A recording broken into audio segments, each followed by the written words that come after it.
أعوذ بالله من الشيطان الرجيم بسم الله الرحمن الرحيم الحمد لله رب العالمين والصلاة والسلام على سيد الأنبياء والمرسلين وعلى آله وأصحابه وأهل بيته وذرياته أجمعين والعاقبة للمتقين. قال الله تبارك وتعالى في كلامه المجيد والفرقان الحميد بسم الله الرحمن الرحيم تبارك الذي جعل في السماء بروجا وجعل فيها سراجا وقمرا منيرا. صدق الله العظيم وصدق رسوله النبي الكريم ولا يصل وسلم دائما ابدا على حبيبك خير الخلق كلهم رب اشرح لي صدري ويسر لي امري واحلل عقدة من لساني يفقهوا قولي. تمام حضرات ایک مرتبہ محبت سے درود پاک پڑھیے. اللهم صل على سيدنا مولانا محمد بن عدن الجود والكرم وآله وبارك وسلم صلاة وسلام عليك يا سيدي يا رسول الله وعلى آلك وأصحابك يا نور الله. دو حضرات دور دور تشریف فرمائے، ان سے درخواست ہے کہ آگے تشریف لائے، خاص طور پر رائٹ سائڈ پہ آئیں کیونکہ لیفٹ سائڈ پہ کافی لوگ بیٹھے ہوئے ہیں، رائٹ سائڈ بالکل خالی ہے، تو بیلنس کے ساتھ جگہ کو فل کریں تو انشاءاللہ تبارک و تعالیٰ بہت اچھا رہے گا. یہ الحمدللہ اس وقت آپ عالمی مرکزی زاویہ شاذلیہ میں جامع مسجد یاسین آباد میں موجود ہیں اور ہمارے یہاں پر عالمی حلقہ قادریہ شاذلیہ کے تحت درس قرآن کا سلسلہ ایک عرصے سے جاری و ساری ہے. سورہ فرقان کہ اب تک الحمدللہ رب العالمین 6 رکوع ہو چکے ہیں اور آج 7واں اور آخری رکوع الحمدللہ اس کی تفسیر آپ کے سامنے بیان کی جائے گی. میں نے آیت طیبہ پڑھی اور اس کا ترجمہ و تشریح کرنے سے پہلے گزشتہ رکوع میں جو کچھ خاص باتوں کی طرف اللہ تعالیٰ نے توجہ دلائی، غور کرنے کی دعوت دی، اس کو مختصر سے لفظوں میں آپ کے سامنے بیان کر دوں. کہ دیکھیں گزشتہ رکوع میں اللہ تبارک و تعالیٰ نے اپنی توحید، اپنی ربوبیت کے دلائل بیان فرمایا اور اس میں اللہ تعالیٰ نے سب سے پہلے سائے کا ذکر فرمایا اور اس کے بعد فرمایا کہ رات کو تمہارے لیے لباس بنایا اور نیند کا سبب بنایا اور دن کو کام کاج کے لیے بنایا. پھر ہواؤں کا ذکر فرمایا کہ وہ بارش کے لیے بڑی برکت والی ہوائیں بھیجتا ہے جو خوشخبری دیتی ہوئی آتی ہے اور آسمان سے پھر وہ پاکیزہ پانی نازل فرماتا ہے جس کے ذریعے اللہ تبارک و تعالیٰ مردہ شہروں کو زندہ کر دیتا ہے اور تمام اپنی پیدا کی گئی مخلوقات کو اس سے سیراب کرتا ہے اور پھر پانی کو اللہ تعالیٰ ہر طرف پھیلا دیتا ہے. وہ علاقے جہاں پہ پانی نہیں ہوتا وہاں بھی وہ پانی پہنچ جاتا ہے. لیکن لوگوں کا طرز عمل کیا ہے کہ اکثر لوگ پھر بھی منع کرتے تھے، کفر کرتے ہیں. اللہ تعالیٰ فرماتا ہے کہ اگر ہم چاہتے تو ہر بستی میں ایک پیغام دینے والا بھیج دیتے ہیں، لیکن اللہ کی سنت یہی ہے کہ آخر میں اپنے نبی علیہ السلام کو بھیجا تاکہ انہی کا پیغام ہر طرف پہنچے. اور آپ علیہ السلام کی ظاہری حیات طیبہ میں آپ کے صحابہ کرام تھے، آپ کے خلفاء تھے جو آپ کے پیغام کو آگے تک پہنچاتے تھے. اور پھر آپ علیہ السلام کے پردہ فرمانے کے بعد تو آپ کی امت کے علماء آپ کے وارثین ہیں، آپ کے نائبین ہیں جو آپ علیہ السلام کے لائے پیغام کو دور و نزدیک پوری دنیا میں پہنچا رہے ہیں الحمدللہ رب العالمین. اور یہ سلسلہ جاری و ساری ہے. پھر اللہ تبارک و تعالیٰ نے فرمایا کہ کافروں کی پیروی مت کرو بلکہ ان سے خوب جہاد کرو اس قرآن کے ذریعے، اور بتا دیا کہ وہی ہے جس نے 2 سمندروں کو جاری کیا، ایک بالکل میٹھا ہے اور ایک بالکل کھاری ہے. تو یہ بھی اللہ کی قدرت کی نشانیاں ہیں. اور فرمایا کہ جعل بینہما ان دونوں کے بیچ میں اللہ نے ایک آڑ پیدا کر دی ہے جو کہ روکی ہوئی آڑ ہے، جس نہ میٹھے کو کھارے میں ملنے دیتی نہ کھارے کو میٹھے میں ملنے دیتی۔ پھر فرمایا کہ وہی ہے جس نے انسان کو جو ہے پانی سے پیدا فرمایا، پھر اس کے نسبی اور سسرالی رشتہ دار بنائے، اور پھر اسی طرح آگے اللہ تبارک و تعالیٰ نے کفار کی بے عقلی کی طرف اشارہ فرمایا کہ وہ ایسی چیزوں کی پوجا کرتے ہیں اللہ کو چھوڑ کر جو ان کو نہ نفع دے سکتے نہ نقصان دے سکتے ہیں، اور کافر یہ کام کر کے شیطان کے مددگار ہیں۔ اور بتایا کہ حبیب صلی اللہ علیہ وسلم ہم نے تو آپ کو خوشخبری دینے والا اور ڈر سنانے والا بنا کے بھیجا ہے، اور جو آپ لوگوں کو دین کی دعوت دے رہے ہیں اس پہ لوگوں سے اجرت طرف نہ کرو، ان سے فرما دیجیے کہ میں تم سے اجرت نہیں دیتا اس بات کی، میں تو یہ چاہتا ہوں کہ بس اللہ کی طرف آ جاؤ، اور پھر توکل کی جو ذات کے اوپر جو زندہ ہے کبھی نہیں مرے گا، اور اس کی تسبیح اس کے حق بیان کرتے رہیں، اور وہی اپنے بندوں کے گناہوں کو معاف کرنے کے لیے کافی ہے۔ پھر آگے فرما کے 6 دن میں ہم نے زمین و آسمان کو پیدا کر دیا، اور ہر چیز رب کریم کے لیے سجدہ کر رہی ہے۔ تو یہ خلاصہ میرا آپ کے سامنے ذکر کیا۔ اب وہ توحید کے دلائل اور اسی طرح رسالت کے دلائل یہ جاری و ساری ہے۔ فرمایا کہ پاک وہ ذات تبارک الذی، بڑی برکت والا ہے وہ، جعل فی السماء بروجا، جس نے آسمان میں برج بنایا، وجعل فیہا سراجا وقمرا منیرا، اور ان میں چراغ رکھا اور چمکتا چاند۔ تو اب یہاں پہ بھی اللہ تعالیٰ نے اپنی قدرت کی نشانیاں بیان فرمائی، اور پورا ایک آسمان کا جو سسٹم نظام ہے اس کی طرف اشارہ کرتے ہوئے فرمایا کہ اس نے آسمان میں برج کی جمع، اور برج سے کیا مراد ہے تو اس کی مختلف تفاسیر جو ہے علماء کرام نے برج کی بیان کی ہے۔ اس کے بارے میں کہ یہ کہ وہ ستارے جو گردش نہیں کرتے، دیکھیں آسمان میں جنت میں وہ سیارے بھی ہوتے ہیں ستارے بھی ہوتے ہیں، تو ستارے وہ تو جو گردش نہیں کرتے، سیارے وہ تو جو گھومتے پھرتے رہتے ہیں۔ تو اس میں ستارے تو بے شمار ہیں جو رکے ہوئے ٹھہرے اپنے جگہ پر، اور سیارے جو گھومتے پھرتے ہیں وہ بھی کافی ہے، لیکن جو مشہور ہے اس کے اندر وہ 7 ستارے ہیں، ٹھیک ہے جی۔ اور جو برج اللہ تعالیٰ نے بنایا وہ 12 ہیں، آسمانوں پہ جو برج بنایا وہ 12 ہیں۔ تو جو حمل ہے، تو حمل جو ہے یہ میڈے کو بولتے ہیں، ٹھیک ہے، یعنی آسمان پر بہت دور مقام پر ستاروں کا ایک گچھا ہے جن کو تیز نگاہ والے دیکھتے ہیں تو ان کو ایسا محسوس ہوتا ہے جیسا کہ یہ کوئی مینڈا ہے، ان کو ایسا فیل ہوتا ہے، حالانکہ مینڈا نہیں ہے وہ، لیکن فیل ان کو یہ ہوتا ہے، محسوس یہ ہوتا ہے۔ تو اس جگہ کا نام انہوں نے برج حمل رکھ دیا۔ اسی طرح برج ثور ہے، ثور کہتے ہیں بیل کو۔ تو ایسے ہی آسمانوں پہ ستاروں کا ایک گچھا ہے، بہت سارے ستارے جمع جو دور سے دیکھتے ہیں تو وہ ایسا لگتا ہے بیل ہے۔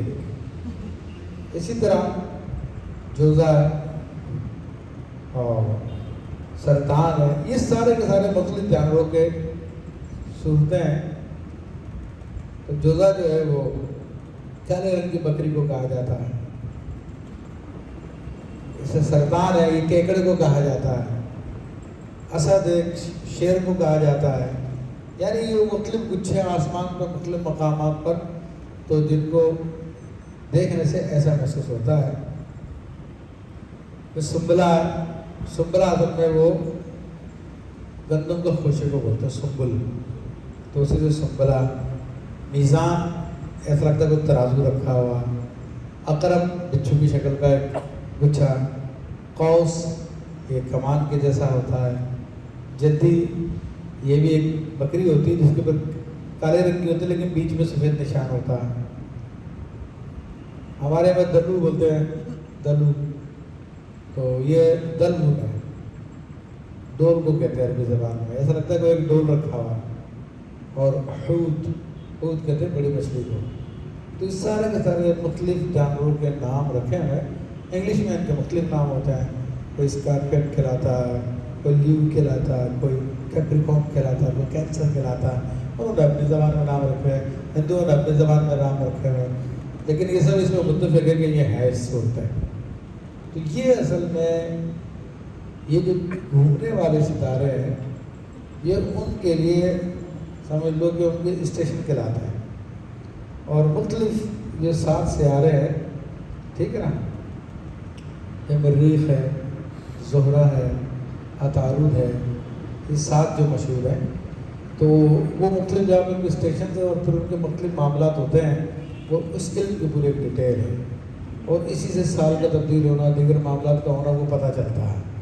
تو تیز نگاہ والے ہیں، دوربین والے ہیں تو وہ ان کو نظر آتا ہے. شہروں میں بھی سے بہت کم نظر آتے ہیں یہ چیزیں، لیکن اگر آپ گاؤں دیہات یا ریگستان میں جائیں تو اس طرح آسمان ایسا لگتا ہے زمین کے قریب آ گیا ہے اور ہر چیز بڑی بڑی واضح نظر آ رہی تھی. بلکہ یہاں پر تو موٹے موٹے بڑے بڑے ستارے بھی شہروں میں نظر نہیں آتے، لیکن اگر آپ ریگستان میں کبھی رات گزاریں تو ہمارا تجربہ ہے کہ وہاں پر صرف ہماری یہ گلیکسی نہیں بلکہ دوسری جو گلیکسیز ہیں تو وہ بھی آپ کو نظر آ رہی ہوتی ہیں. دیکھو ایسے غور کرنے سے نظر آتا ہے ویسے دھواں سا لگتا ہے کہ دھواں ہے بادل، لیکن بادل نہیں ہوتے، وہ مختلف گلیکسیز ہوتی ہے اور پھر وہ ان کی جگہ بدل جاتی ہے بعد میں. تو یہ بہرحال ایک ڈیٹیل ہے. تو یہ اللہ تعالیٰ نے پورا آسمان کا سسٹم بنایا ہے، تو اس کو بھی اللہ تعالیٰ کی قدرت رحمت ہے جو انسانوں پہ اس نے احسان فرمایا. تو یہ سب قدرت کی نشانیاں ہیں. کہا کہ اس کے اندر ہم نے برج کو بنائے اور اس کے اندر سراج یعنی سورج کو کہا یہ چراغ ہے. تو چراغ رات میں اندھیرے کو دور کرنے کے لیے روشنی کرتا ہے، تو اس لیے اس کو چراغ فرمایا. اور چاند کو پھر قمر منیرہ فرمایا کہ چمکتا چاند ہے. اور یہ چاند بھی جو ہے اس کے بارے میں ڈیٹیل میں نہیں جاتے، یہ موٹے موٹے نشانیاں جو ہر انسان دیکھ سکتا ہے. اور ان کے یعنی صرف زیادہ تفصیل میں بھی نہ جائے انسان، ان کے موٹے موٹے فوائد دیکھے تو سمجھ جائے گا کہ واقعی ایک بڑا زبردست نظام ہے، بڑا زبردست سسٹم ہے. تو وہ رب کی ربوبیت پہ ایمان لے آئے گا، اس کی وحدانیت پہ ایمان لے آئے گا. اور پھر جس کو جتنا علم ہے اس کے اعتبار سے جتنا غور کرتا چلا جائے گا اس کو اور بہت کچھ مل جائے گا جو عام انسان کو نہیں ملتا. فرمایا کہ هو الذی جعل اللیل والنہار خلفۃ لمن اراد ان یذکر او اراد شکورا، کہ وہی ہے جس نے رات اور دن کی بدلی رکھی اور اس کے لیے جو دھیان کرنا چاہے یا شکر کا ارادہ کرے.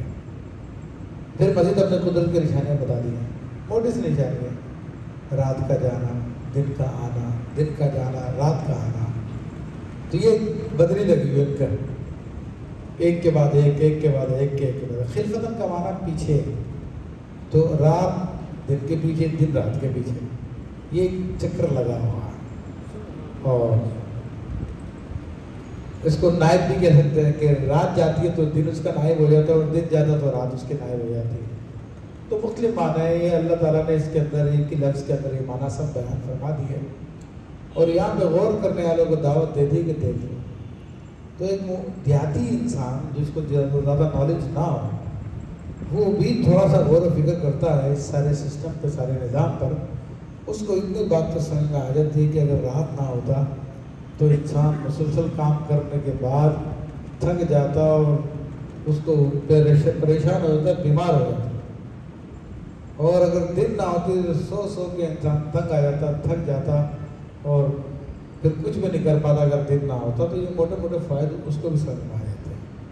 تو یہ سارے کی ساری اللہ تعالیٰ کی قدرت کی نشانیاں ہیں جو اللہ تبارک و تعالیٰ نے بیان فرمائی ہوئی ہے. فرمایا کہ جو بھی یعنی عبرت لینا چاہے، نصیب پکڑنا چاہے، اس کے لیے بہت ہے. یا اللہ کا شکر ادا کرنا چاہے کہ اس نے اتنی نعمت عطا فرمائی ہے تو یہ بھی بہت کچھ ہے. تو اس وقت الحمدللہ آپ عالمی مرکز عالیہ شاذلیہ میں موجود ہے اور درس قرآن کا سلسلہ جاری و ساری ہے.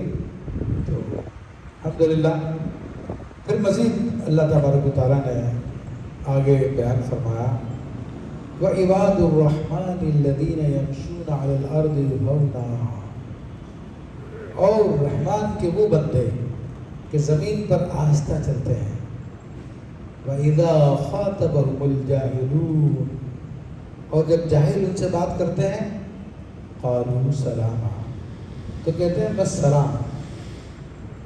تو یہ اللہ تبارک و تعالیٰ نے اپنے خاص بندوں کی صفات بیان فرمائی۔ تو ویسے تو سارے اس کے بندے ہیں، کوئی اس کی بندگی سے باہر نہیں ہے، لیکن جب اس نے کہا کہ رحمان کے بندے، تو دراصل یہ ان کی تشریف کے لیے اضافت کی ہے، یعنی ان کو عزت دینے کے لیے اللہ نے ان کا نسبت رحمان کی طرف کر دی۔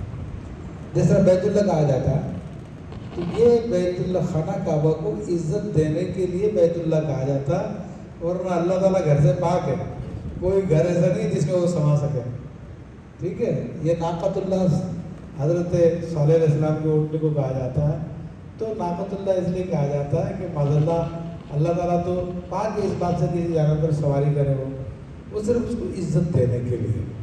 تو ایسے ہی یہاں پہ جو فرمائے کہ رحمان کے بندے، تو بندے تو سبھی ہیں مگر یہ خاص ہیں، ان کو عزت دینے کے لیے اللہ تعالیٰ نے اپنی طرف اضافت کی اور ان کی صفات کو بیان فرما رہا کہ وہ بندے جن کو اللہ نے خاص عزت دی اور جو اللہ کے خاص بندے ہیں، ان کی پہلی نشانی تو یہ بتائی کہ زمین پر آہستہ چلتے ہیں، یعنی آہستہ چلنے سے مراد اگڑ کے نہیں چلتے، تکبر سے نہیں چلتے، اور عاجزانہ طریقے سے چلتے، آرام سے چلتے، سکون سے چلتے، وقار سے چلتے ہیں۔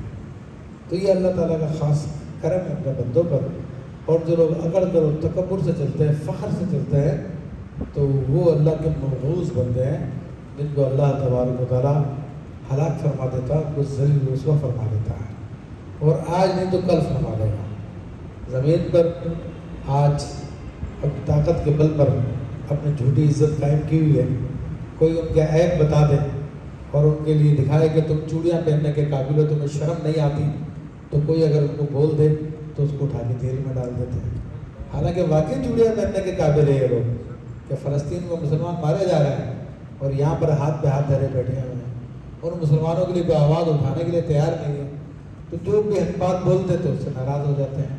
ٹھیک ہے، تمہیں اتنا تکبر ہے، آج تم تکبر دکھا لو، یا تو اللہ تعالیٰ اس دنیا میں بھی تمہیں اس کا مزہ چکھائے گا تمہارے تکبر کا، اور آخرت میں بھی تمہارے اس تکبر پہ تمہاری شدید پکڑ فرمائے گا۔ یہ دیکھیں، چیک کریں،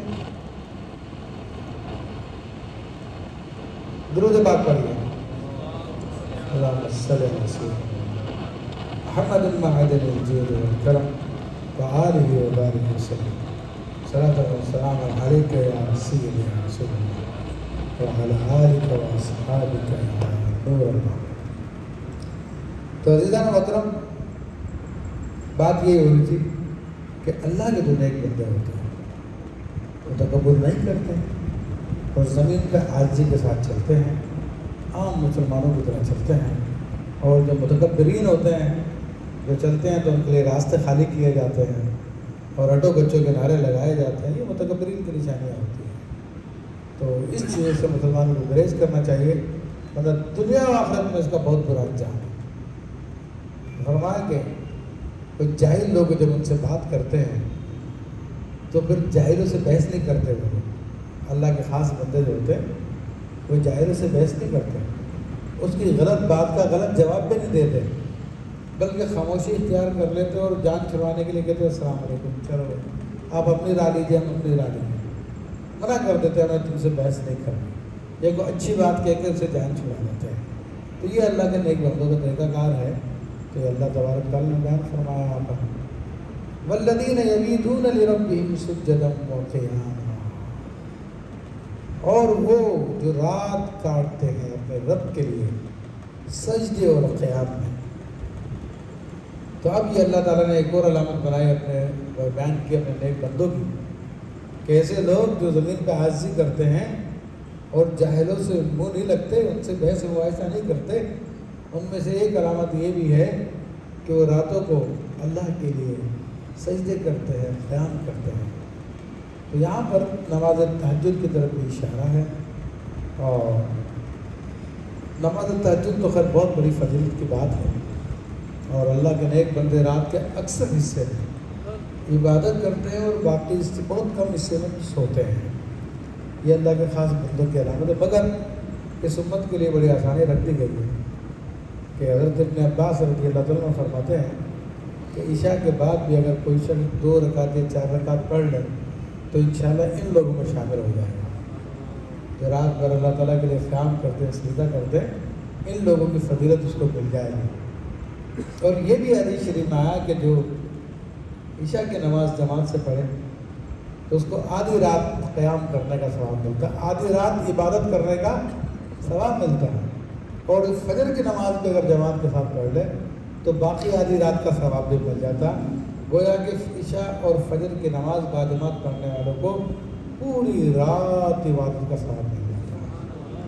تو یہ ثواب ملنا اور ہوتا ہے، یہ فضیلت کی بات ہے، لیکن پریکٹیکلی رات سجدے میں گزارنا اور قیام میں گزارنا اس کی بات ہی کچھ اور ہے۔ اور یہ خاص اللہ تعالیٰ کے خاص بندے ہیں کہ جن کی یہ کیفیت ہوتی ہے کہ رات کے اکثر حصے وہ اللہ تعالیٰ کے لیے سجدہ کرتے ہیں۔ پھر قرآن مجید فرقان حمید میں ان کی اور علامت بھی آئی ہے کہ سحر کے وقت اٹھ کے وہ استغفار کرتے ہیں، اللہ کی بارگاہ میں توبہ کرتے ہیں، تو یہ اللہ کے خاص بندوں میں نشانی ہے۔ اور تہجد کی بڑی ترغیب دلائی گئی ہے، اور تہجد کی ایسی فضیلت ہے میرے بھائیوں کہ یہ بس اللہ تعالیٰ خوش نصیبوں کو عطا فرماتا ہے، اور اس کے فوائد تو خیر بے شمار ہے جس کو بیان نہیں کیا جا سکتا، لیکن کوشش کیجیے اس کے لیے کہ اللہ تعالیٰ ہمیں بھی یہ توفیق عطا فرما دے۔ تو رات کو کسی وقت بھی اٹھ کے 2 رکعت یا 4 رکعت پڑھ لیجیے، آنکھ کھل جائے، نصیب سے کھل جائے تو موقع کو ضائع نہ کیجیے، تو پڑھ لیجیے، تو انشاءاللہ تبارک و تعالیٰ ممکن ہے کہ اللہ توفیق عطا فرما دے، وہ عادت بن جائے، اور اللہ تعالیٰ اپنے خاص لوگوں میں شامل کر دے جو تہجد ادا کرتے ہیں۔ لیکن اس کے لیے ضروری ہے کہ رات کو جلدی سویا جائے، تو جلدی سونے کی عادت ڈالیں گے تو انشاءاللہ تبارک و تعالیٰ تہجد کی نعمت مل سکتی ہے۔ فرمایا کہ یہ بھی اللہ کے نیک بندوں کی باتیں ہو رہی ہے، رحمان کے بندوں کی باتیں ہو رہی ہیں۔ ایک تو زمین پہ اگڑتے نہیں ہیں بلکہ عاجزی کے ساتھ چلتے ہیں، پھر جاہلوں سے بحث و مباحثہ نہیں کرتے، وہ کہتے ہیں سلام دور رہو۔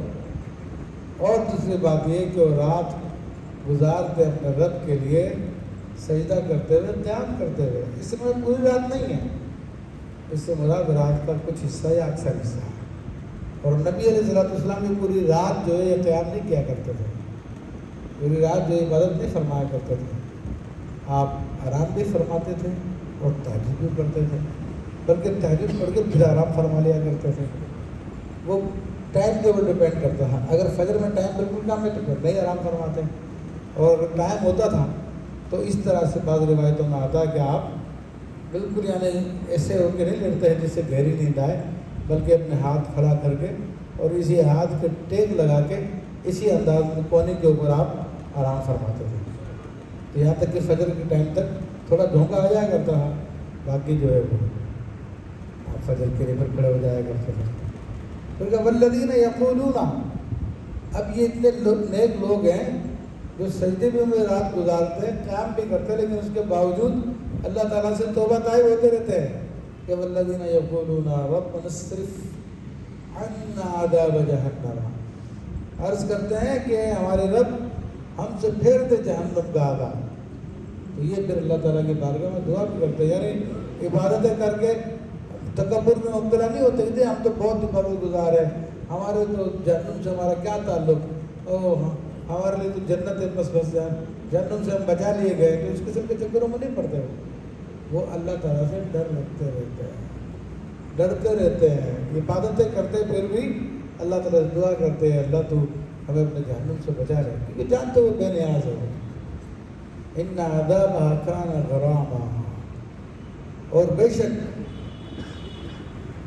اس کا عذاب گلے کا پھندا ہے، یعنی جہنم کا عذاب جو ہے گلے کا پھندا ہے۔ غرامن، غرام کہتے ہیں اس میں چمٹنے والی چیز کو، تو اب یعنی اس کا جہنم کا عذاب جو چمٹ جانے والا ہے۔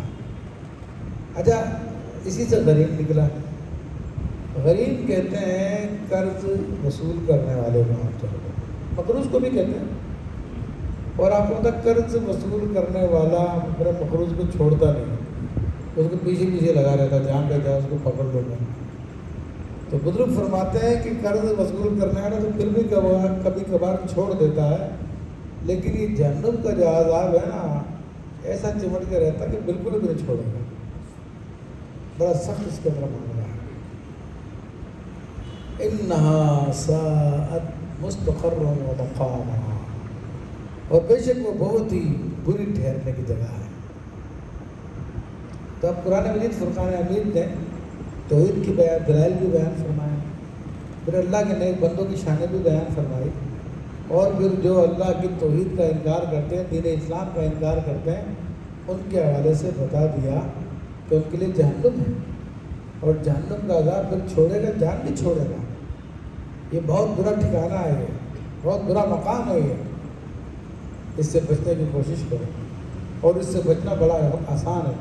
وہ آسان اس طرح سے کہ مان لیا، جس حقیقت کو تم سمجھ رہے ہو لیکن تم زبان سے اقرار نہیں کر رہے ہو، مان نہیں رہے ہو، اس کو مان لو، اس کو قبول کر لو اس کو. کیونکہ یہ حقیقتیں ایسی ہیں جن کو سب لوگ مانتے ہیں، سب لوگ پہچانتے ہیں کہ جن پتھروں کے پیچھے ہم لگے ہیں یہ خدا نہیں ہو سکتے. ان کو پتہ ہوتا ہے، ان کو معلوم ہوتا ہے جن درختوں کی عبادتیں کر رہے ہیں، جن ہمارے اپنے ہاتھوں کی بنائی ہوئی چیزوں کی عبادتیں کر رہے ہیں، یہ خدا نہیں ہو سکتے، لیکن جانتے ہیں، مانتے نہیں ہیں. تو آسان ہے اس جہنم کے آگ سے بچنا. تو اللہ تبارک و تعالیٰ نے یہاں پر ان کو ڈرایا بھی ہے. فرمایا کہ والذین اذا انفقوا ولم یسرفوا ولم یقتروا وکان بین ذلک قواما، اور وہ جب وہ خرچ کریں تو اسراف نہ کریں اور نہ ہی تنگی کریں، بلکہ ان دونوں کے درمیان اعتدال پہ رہیں. عزیزاً محترم، یہ بھی اللہ کے نیک بندوں کی صفات جاری ہے، اور یہ نیک بندوں کی صفات بیان کی جا رہی ہے. تو اس میں واضح لفظوں نے فرمایا کہ جہاں پر اللہ کے نیک بندے عاجزی سے کام لیتے ہیں، ان میں تکبر نہیں ہوتا، جاہلوں سے بحث و مباحثہ نہیں کرتے، ان کے منہ نہیں لگتے. اس طرح کہ آج کل ایک جاہل جس کو لوگ مرزا جہلے میں کہتے ہیں، تو دراصل مرزا جہنم میں ہے، وہ اس سے لوگ بحث و مباحثہ میں لگے ہوئے ہیں، اور ہمیں بتا کہ نہ تو اس کو عربی آتی ہے، نہ قرآن آتا، نہ حدیث آتا، لیکن لوگ اس کے پیچھے لگے ہوئے ہیں. اور وہ اصل میں کیا ہے کہ اللہ تعالیٰ کا عذاب ہوتا ہے، اور مومنوں کے بیچ میں جو منافقین چھپے ہوتے ہیں، جو جہنم والے چھپے ہوتے ہیں، تو ان کو چننے کے لیے اللہ تعالیٰ بھی بندے بھیج دیتا ہے. تو یہ انہی لوگوں میں سے ہے، اور جو اس کا فالو کر رہے ہیں اس کو، تو ان کو اپنے ساتھ جس طرح خود جہنم ہے، ان لوگوں کو بھی جہنم میں بنا رہا ہو. تو بعض علماء جذبے کے ساتھ اس کو جواب دیتے ہیں، پر ان کا جذبہ اچھا ہے، اور ان کی نیت بھی یہی ہوتی ہے کہ گمراہوں سے، گمراہی سے لوگوں کو بچایا جائے. لیکن وہ اتنا شیطان ہے کہ جو کوئی اس کا جواب دیتا تو اس کے جواب میں کوئی جواب نہیں دیتا، وہ ایک نئی گمراہی کی بات لے آتا ہے، کیونکہ اس کا کام حق کو ماننا یا حق کو پہنچانا نہیں ہے، اس کا کام لوگوں کو گمراہی کی طرف لے کر جانا ہے.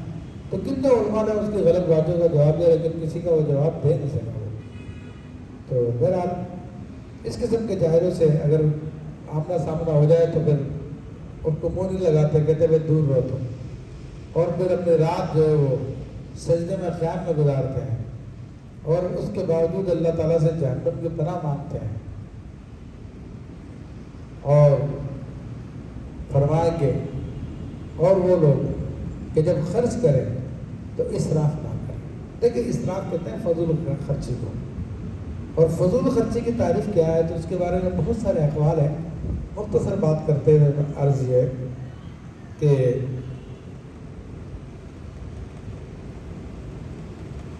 اللہ تعالیٰ کی رضا کے کاموں میں لگانے میں کوئی اسراف نہیں، اور اللہ تعالیٰ کی ناراضگی کے کاموں میں لگانا اسراف ہے.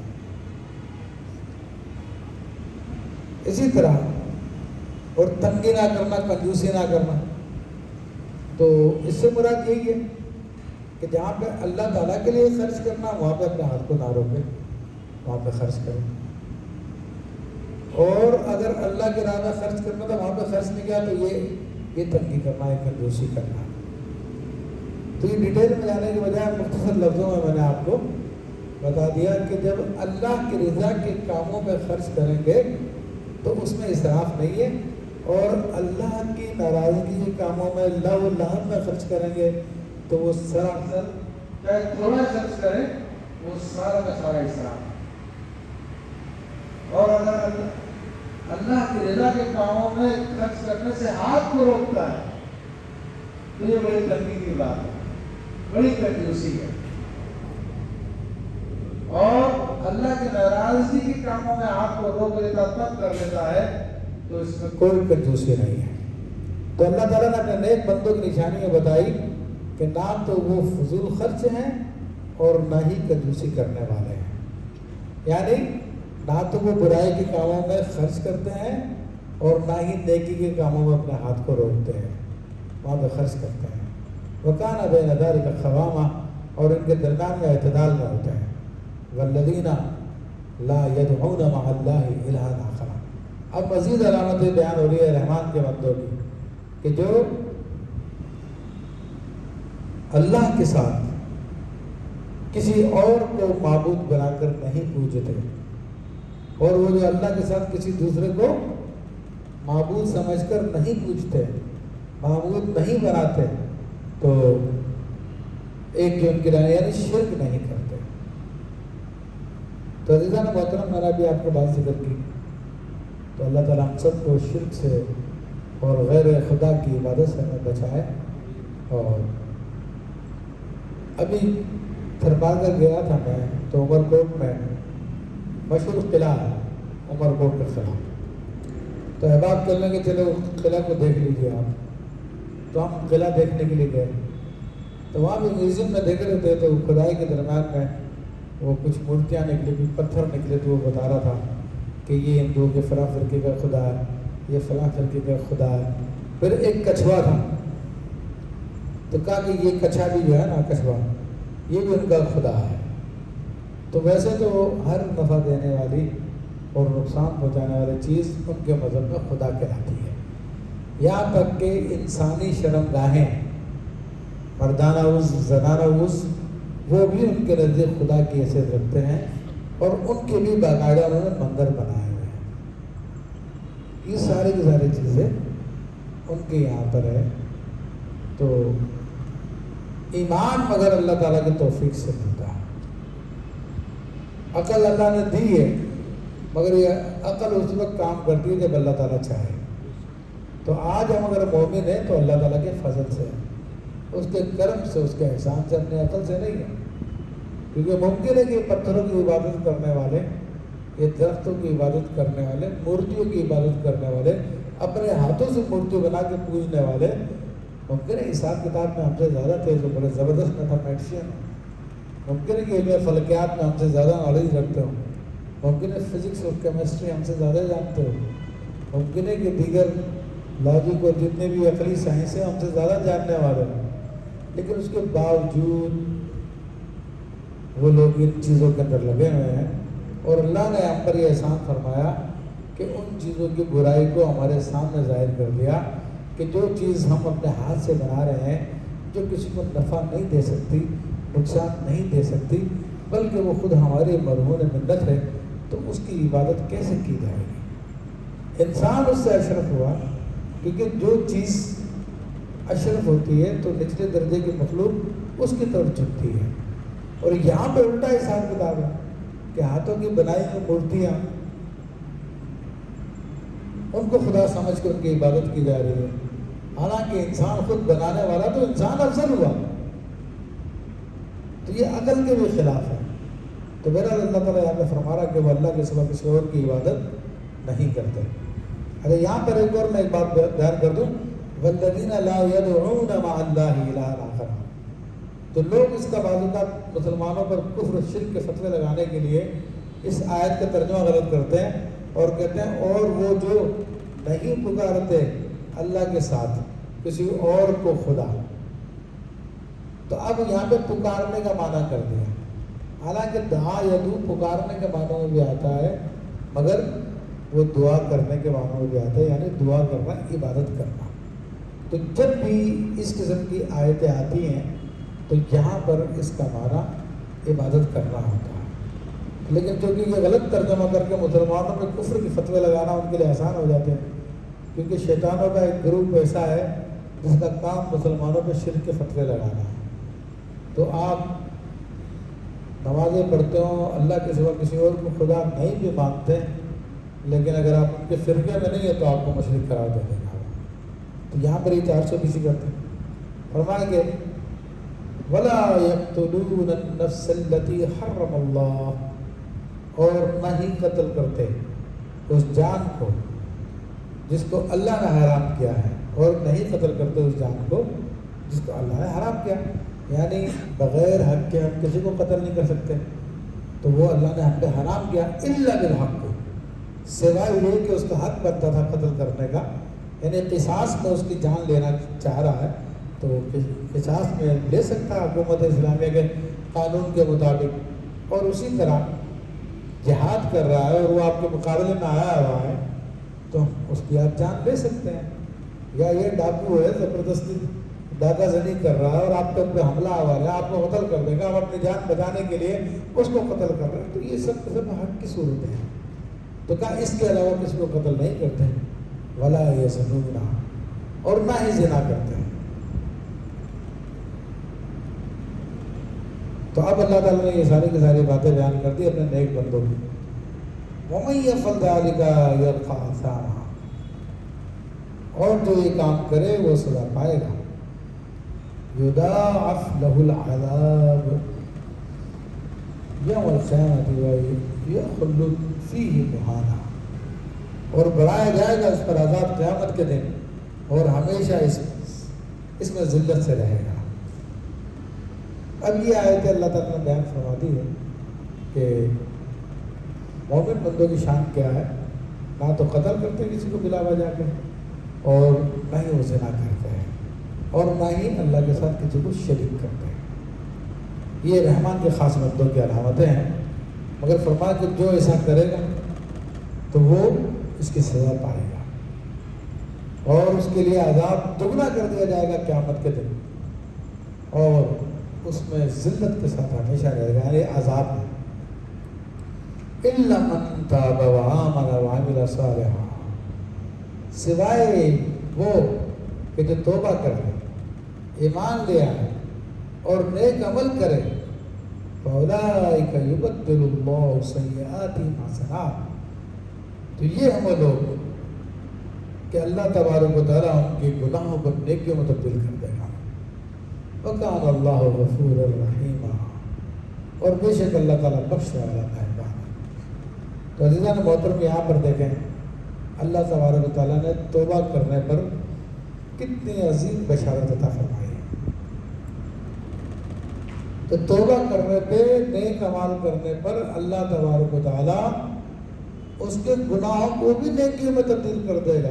کتنا کریم ہے ہمارا رب، کتنا فضل فرمانے والا ہے ہمارا رب. اس آیت کی شان نزول کے حوالے سے یہ بھی بیان کیا جاتا ہے کہ حبشی رضی اللہ تعالیٰ عنہ، جنہوں نے مسلمان ہونے سے پہلے غزوہ احد میں سیدنا حمزہ رضی اللہ تعالیٰ عنہ کو شہید کیا تھا، یہ نبی علیہ السلام کی خدمت میں آئے اور آپ کی خدمت میں عرض کی کہ آپ کے دین میں تو زنا سے، قتل سے، سب چیزوں کو منع کیا گیا ہے، اور میں یہ سارے کے سارے کام کر چکا ہوں. اس کے لیے کوئی توبہ کا راستہ، کوئی بچت کا راستہ ہے آپ کے دین میں اس کے لیے؟ تو نبی علیہ السلام نے یہ آیت پڑھی کہ اولا تو یہ کہ رحمان کے بندے نہ شرک کرتے ہیں اور نہ ہی قتل کرتے ہیں بلا وجہ کے، اور نہ ہی زنا کرتے ہیں، اور اگر کسی سے ہو جائے تو توبہ کر لیں اور اس پہ قائم رہے تو اللہ تبارک و تعالیٰ اس کے گناہوں کو نیکیوں میں تبدیل کر دے گا۔ تو اس پر حضرت حبشی نے عرض کی کہ یا محمد صلی اللہ تعالیٰ علیہ وسلم، مسئلہ یہ کہ ان شرائط پر قائم رہنا بڑا مسئلہ ہے۔ اگر ایک مرتبہ توبہ کرنا پھر مجھ سے ممکن ہے یہ سارے کے سارے کام دوبارہ ہو جائے، تو میرے لیے مسئلہ ہے اس کا۔ تو پھر نبی کریم صلی اللہ تعالیٰ علیہ وسلم نے آیت تجربہ پڑھی کہ اللہ تبارک و تعالیٰ شرک کے سوا ہر چیز کو معاف کر دے گا جس کے لیے چاہے، لمن چاہ۔ تو اس پر حضرت حبشی نے عرض کی کہ یا محمد صلی اللہ علیہ وسلم، یہ تو اب اللہ کی مرضی پہ ہے نا کہ جس کے لیے چاہے وہ معاف کرے، اس میں تو کوئی پکی گارنٹی ہے ہی نہیں۔ تو پھر آپ علیہ السلام نے دوسری آیت ہوئے پڑھی، قل یا عبادی الذین اسرفوا علی انفسہم لا تقنطوا من رحمۃ اللہ، کہ حبیب صلی اللہ علیہ وسلم آپ فرما دیجیے، اے میرے بندو جنہوں نے اپنی جانوں پہ ظلم کر لیا ہے وہ اللہ کی رحمت سے مایوس نہ ہو، انہ هو الغفور الرحیم، بے شک وہ معاف کرنے والا ہے۔ تو یہ سن کے حضرت حبشی نے اسلام قبول کیا۔ اب دیکھیں نبی علیہ السلام کے اخلاق کو قربان جائیے کہ حبشی وہ شخص ہے کہ جس نے آپ کے چچا، محبوب چچا، ہاں وحشی، حبشی میں کہہ رہا ہوں وحشی رضی اللہ تعالیٰ عنہ، یہ وہ شخص ہے جس نے آپ کے چچا کو شہید کیا، اور آپ علیہ السلام کو اس کا بڑا غم بھی ہے، لیکن اسی شخص کو جہنم سے بچانے کے لیے آقا علیہ السلام کس طرح اس کو سمجھا رہے ہیں، بار بار اس کو بتا رہے ہیں تاکہ وہ جہنم سے بچ جائے، جہنم کے عذاب سے بچ جائے۔ اور بلاخر آپ علیہ السلام نے ان کو جہنم کے عذاب سے بچا لیا، ان کو اسلام کی طرف لے آئے۔ فرمایا کہ پھر مزید فرمایا وَمَنْ تَابَ وَعَمِلَ صَالِحًا فَإِنَّهُ يَتُوبُ إِلَى اللَّهِ مَتَابًا، اور جو توبہ کرے اور اچھا کام کرے تو وہ اللہ کی طرف رجوع لایا جیسے کہ چاہیے تھی۔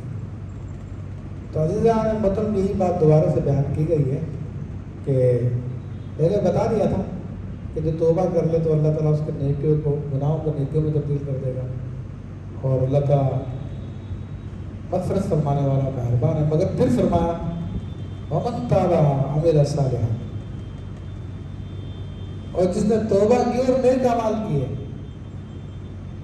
تو وہی ہے جو اللہ تعالیٰ کی طرف سچی توبہ کرنے والا۔ تو اس کو دوبارہ رپیٹ کرنے کا ایک مقصد یہ تھا، ایک تو تاکید پیدا ہو جائے، دوسری بات یہ تھی کہ خالی زبانی کلام میں توبہ کر لی اس کا فائدہ نہیں ہے۔ سچی توبہ اسی صورت میں ہے کہ جب آپ اپنا پچھلا عمل چھوڑ دیں اور آپ اسلام کی تعلیمات پر عمل کرنا شروع کر دیں، نیک عمل کرنا شروع کر دیں۔ ایسی توبہ، زبانی توبہ تو ہم دن میں 50 دفعہ کرتے ہیں، ہنس کے کہتے ہیں استغفر اللہ استغفر اللہ، پھر وہی کام کر رہے ہوتے ہیں۔ تو وہ توبہ نہیں ہوتی ہے۔ توبہ یہی کہ اب اس برے کام کو چھوڑ دیں اور نیک کام کرنا شروع کر دیں۔ فرمایا کہ والذین لا یشہدون الزور، اور وہ جھوٹی گواہی نہیں دیتے۔ اب یہ نیک بندوں کی باتیں چل رہی ہیں۔ وَإِذَا مَرُّوا بِاللَّغْوِ مَرُّوا كِرَامًا، اور جب بےہودہ کام پر سے گزرتے ہیں تو اپنی عزت سنبھالتے ہوئے گزر جاتے ہیں۔ تو مومن کی علامتوں میں سے ایک علامت یہ بھی بتا دی ہے، اللہ کے خاص بندوں کی علامتوں میں سے یہ بتا دیا کہ جھوٹی گواہی نہیں دیتے، کہنا جھوٹ نہیں بولتے۔ تو یہ ساری کی ساری باتیں جب ایک بندہ مومن میں جمع ہوتی ہے تو رحمان کا خاص بندہ بنتا ہے۔ اور ان میں سے اگر کچھ باتیں ہیں، کچھ باتیں نہیں پائی جاتی، بندہ تو ہے رحمان کا لیکن وہ خاص بندوں میں شامل نہیں ہوگا۔ تو خاص بندوں میں تبھی شامل ہوگا جب یہ ساری باتیں پائی جائیں۔ اور یہ ایک بہت بڑا گناہ ہے جھوٹی گواہی دینا، گناہ کبیرہ میں سے ہے۔ بلکہ فرمایا کہ شرک سب سے بڑا گناہ، اس کے بعد زنا کرنا، اور اس کے بعد یہ جھوٹی گواہی دینا۔ اور جب بری بات میں سے گزرتے ہیں، برے کام میں سے گزرتے ہیں تو پھر اپنی عزت سنبھالتے ہوئے گزر جاتے ہیں، یعنی ان برے لوگوں کے ساتھ بیٹھ کر ان کے ساتھ انوالو نہیں ہو جاتے. کہ آج کل ہمارے یہاں پہ فیشن چلا ہوا کہ ہر ایک سے بنا کے رکھتے ہیں، دوستیاں لگاتے ہیں. تو نیک آدمی بھی جب ایسے بدماش لوگوں کے پاس سے گزرتا تو تھوڑی دیر بیٹھ جاتا ان کے ساتھ جا کر کہ چلو یار یہ بھی راضی رہیں اور وہ بھی راضی رہیں. تو یہ نہیں ہوتا. نیک بندے کنی کترا کے گزر جاتے ہیں، اپنی عزت بجا کے گزر جاتے ہیں، ان کے پاس نہیں جا کے بیٹھتے. اور جو ان کے پاس جا کے بیٹھتے تو سمجھ لو نیک نہیں ہے، وہ منافقت میں ہے ابھی. تو یہی فرمایا کہ اپنی عزت بجاتے ہوئے گزر جاتے ہیں. سوائے یہ کہ جس کو مجبور کر دیا جائے اس کا ایک الگ مسئلہ، اور عام طور پہ یہی بات ہے. والذین اذا ذکروا بآیات ربہم لم یخروا علیہا صما وعمیانا. اور وہ جب کہ انہیں ان کے رب کی آیتیں یاد دلائی جائیں تو ان پر سے بہرے اندھے ہو کر نہیں گرتے. یعنی اللہ کے نیک بندوں کی عادت یہ بھی ہے کہ جب ان کے سامنے اللہ تعالیٰ کی آیتیں بیان کی جاتی ہے تو وہ اس پر غور کرتے، فکر کرتے ہیں. اور خوف کی آیتیں ہوتی ہیں تو ان پہ خوف طاری ہو جاتا ہے، اور بشارت کی آیتیں ہوتی ہیں ان پہ بشارت کی خوشی طاری ہو جاتی ہے. معرفت کی آیتیں ہوتی ہیں تو معرفت میں غور کرتے ہیں، فکر کرتے ہیں. یہ کافروں کی طرح سے نہیں ہے کہ اندھے بہرے ہو کر جو ہے اس کے پاس سے گزر جائیں یا اس پہ سے گر جائیں. فرمایا کہ ایسے نہیں ہے. والذین یقولون، اور پھر ساتھ ساتھ دعا کرتے ہیں اور وہ جو عرض کرتے ہیں ربنا هب لنا من ازواجنا وذریاتنا قرۃ اعین واجعلنا للمتقین اماما.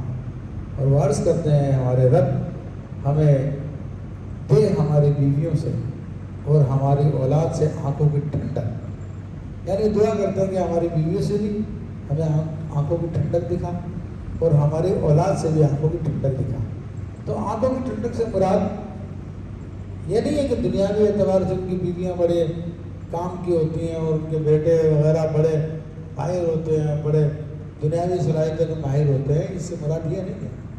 فرمایا کہ اس سے مراد یہ کہ نیک بیویاں اور نیک اولاد ہیں جو نماز روزے کے پابند ہوں، دین اسلام پہ عمل کرنے والے ہوں، اللہ کے نافرمانیوں سے بچنے والے ہوں، فلمیں ڈرامے گانے بازی سے پرہیز کرنے والے ہوں. وہ نیک اولاد ہوتی ہے جو باپ کی آنکھوں کی ٹھنڈک ہوتی ہے. جو نیک آدمی کی آنکھوں کی ٹھنڈک اللہ تعالیٰ کی فرمانبرداری میں ہوتی ہے، اور برے آدمی کی آنکھوں کی ٹھنڈک دنیا کمانے میں ہوتی ہے، دنیا کے لیے کوشش کرنے میں ہوتی ہے. یہ فرق ہے نیک اور برے آدمی کا.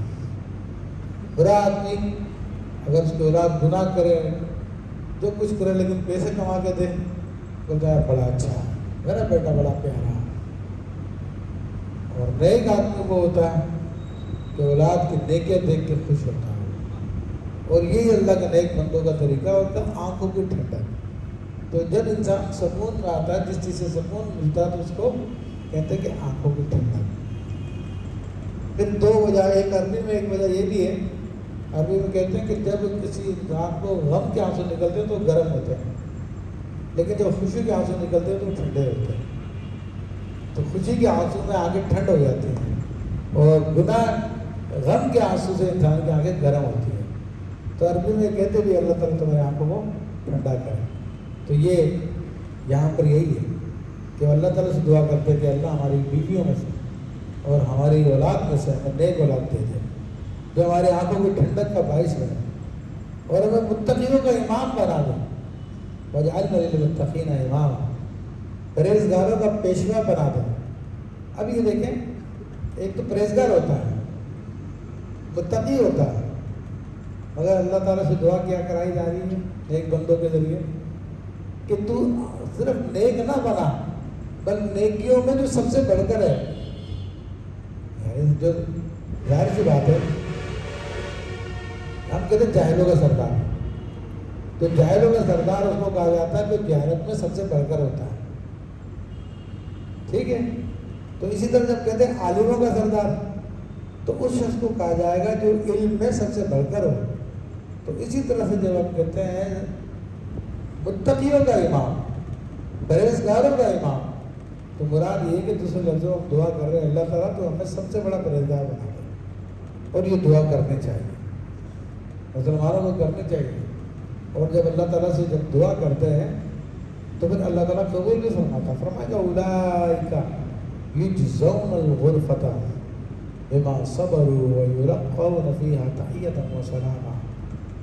فرمایا کہ اولئک ان کو ہی جنت کا سب سے اونچا بالا خانہ ملے گا. غرفہ جنت کے اندر اسٹیپس ہے, ٹھیک ہے جی, 6666 درجے ہیں. تو وہاں ان لوگوں کو سب سے اونچا درجہ ملے گا. تو اب اونچے درجے والے جنت کی کیا بات ہے, اللہ اکبر. اونچے درجے والے در ایسے نہیں جو ہمارے یہاں پہ آج کل 20-25 منزلہ عمارت کھڑی کرتے تھے, کہتے ہیں کہ وہ اوپر والی بلڈنگ پر ہے, وہ سب سے اونچی جگہ پر ہے. برج خلیفہ میں جاؤ تو ٹکٹ دو, ٹکٹ دینے کے بعد پھر آپ کو تھوڑی سی دیر کے لیے لے کے جاتے ہیں, اتنی دیر سے اوپر کا پورے شہر کا نظارہ کریں.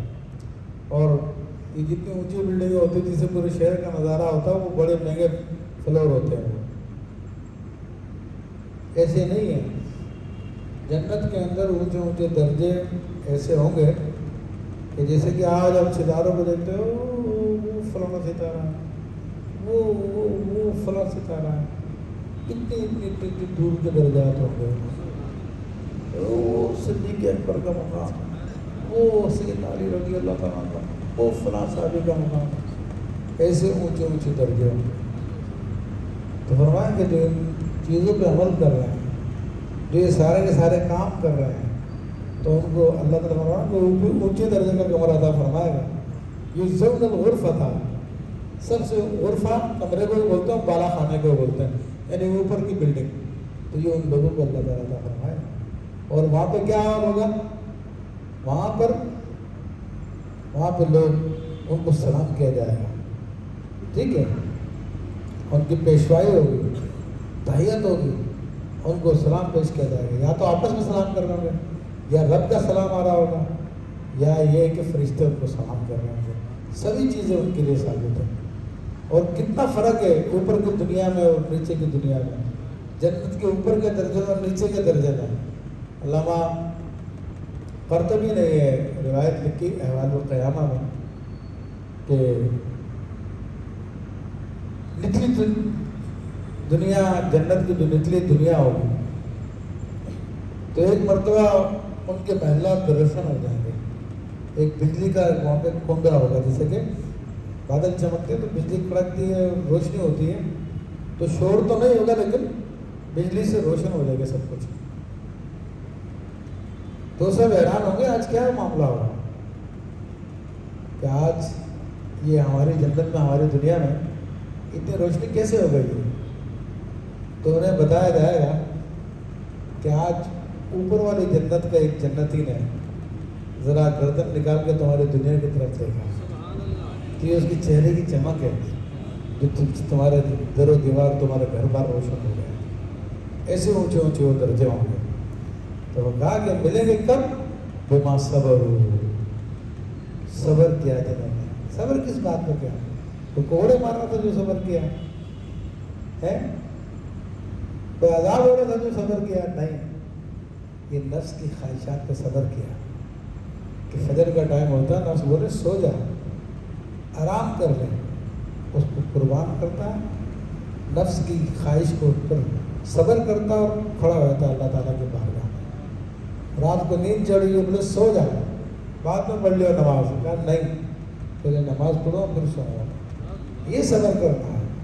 رمضان کے روزے تپتی دھوپ ہے, اس میں دل چاہتا کہ روزے نہ رکھو, ڈیوٹی میں بھی جانا, سارے کام کرنا. کہا نہیں, اس پہ صبر کرتا ہے اور روزے رکھتا ہے. سردیوں میں ٹھنڈے پانی سے وضو کرنا, اور اس میں صبر کرنا, جماعت کے لیے حاضر ہونا, یہ صبر کرنا. یہ دین پہ عمل کرنے کے لیے نفس سے مقابلہ کرنا پڑتا ہے, نفس کی خواہشات کو کچلنا پڑتا ہے. اس لیے فرمایا یہ خواہشات کو کچلنا بار بار ہوتا ہے. اور جب کہ جہاد ہوتا ہے اس میں ایک دفعہ نفس کچلا جاتا ہے, شہید ہو جاتا, ختم ہو جاتی کہانی. لیکن اس پریکٹیکل لائف میں بار بار نفس کو قتل کرنا ہوتا ہے.